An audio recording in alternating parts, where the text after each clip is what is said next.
কি ইংরেজি বলতে পারেন না? তাহলে আজ থেকেই শিখতে শুরু করুন ছোট ছোট ইংরেজি বাক্য। কারণ ইংরেজি বলতে গেলে আপনাকে জানতে হবে অনেক অনেক বাক্য। বাক্য না জানলে ইংরেজি বলা সম্ভব নয়। প্রথম দিকে আপনাকে শুনে শুনে ইংরেজি বলা অভ্যাস করতে হবে। তারপর যত দিন যাবে আপনি নিজে থেকেই বাক্য তৈরি করা শিখে যাবেন। তবে আপনাকে নিয়মিত মন দিয়ে ইংরেজি অভ্যাস করতে হবে, তবেই এটা সম্ভব হবে। আজকে আমি আপনাকে শেখাবো ৭০টি ইংরেজি বাক্য, তার সাথে কিছু নিয়ম। এই বাক্যগুলি আপনি প্রতিদিন সব জায়গায় ব্যবহার করতে পারবেন। তাছাড়া এই বাক্যগুলি আপনাকে ইংরেজি বলতে অনেক সাহায্য করবে। তাহলে চলুন শুরু করা যাক। যদি কেউ আপনাকে জিজ্ঞেস করে তুমি কি ঠিক আছো, তো এর ইংরেজি হবে are you okay. Are you okay, বা আমরা বলতে পারি are you all right. Are you all right. এর উত্তরে আপনি ভালো থাকলে বলুন আমি ভালো আছি। I am okay. I am okay. I am fine. I am fine. বা বলতে পারেন I am well. I am well. আর যদি ভালো না থাকেন তাহলে বলুন আমি ভালো নেই। I am not well. I am not well. Or no I am not okay. No I am not ওকে। আমি ভালো নেই। কোনো কাজ হয়ে যাবার পর আমরা কাউকে বলি এবার তুমি যেতে পারো। ইউ মে গো নাও।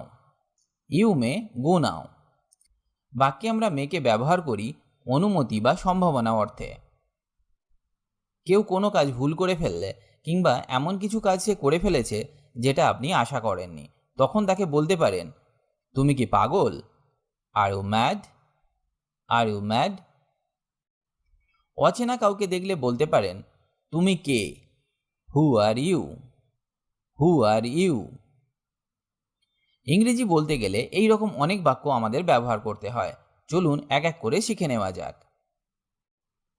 অচেনা কেউ এদিক ওদিক ঘোরাফেরা করছে, তো তাকে দেখে আপনি জিজ্ঞেস করতে পারেন আপনি কি হারিয়ে গেছেন? Are you lost? Are you lost? এর উত্তরে সে বলতে পারে না আমি এখানে নতুন এসেছি। No I am new here. No I am new here. আবার কেউ যদি কিছু জিনিস হারিয়ে ফেলে তখন তাকে জিজ্ঞেস করতে পারেন তুমি কি হারিয়েছ? What have you lost?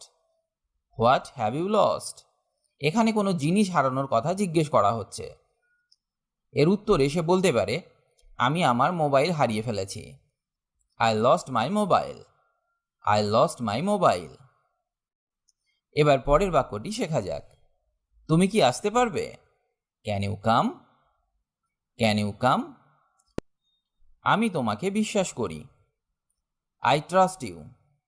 I trust you. বা বলতে পারেন আই বিলিভ ইউ।